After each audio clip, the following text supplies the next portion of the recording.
Pag napindot mo na yan, ito ang lalabas sa screen. Ito ang mga suggested products ni Shopee.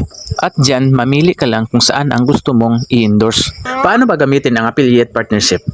Kung hindi mo pa alam, tara, share ko sa iyo. Unang-una, buksan mo ang iyong Facebook account na may affiliate partnership na tool. At pag napindot mo na yan, ito ang lalabas sa screen. Ito ang mga suggested products ni Shopee.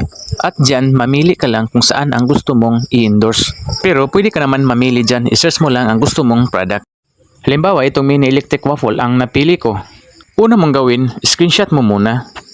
Pagkatapos mong mag-screenshot, pindutin mo na yung create post at dyan may lalabas add to new reel at saka add to new post. Piliin mo lang dyan new post.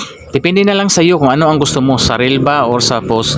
Pagkatapos dito ka dadalhin sa iyong kapalaran. Dito mo na i-paste yung kinapi-paste mo kanina. At pagkatapos, ito na siya. I-edit mo lang siya ng konti. I-crop mo yung sa taas.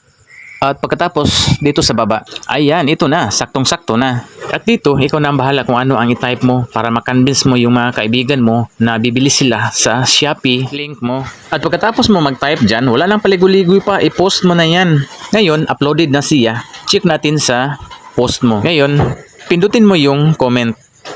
Sa taas, may makikita ka. At iyon na ang link na pipindutin kung sakaling may interesado at bibili sa in-endorse mong product sa Shopee. So, yun, tapos may commission ka na.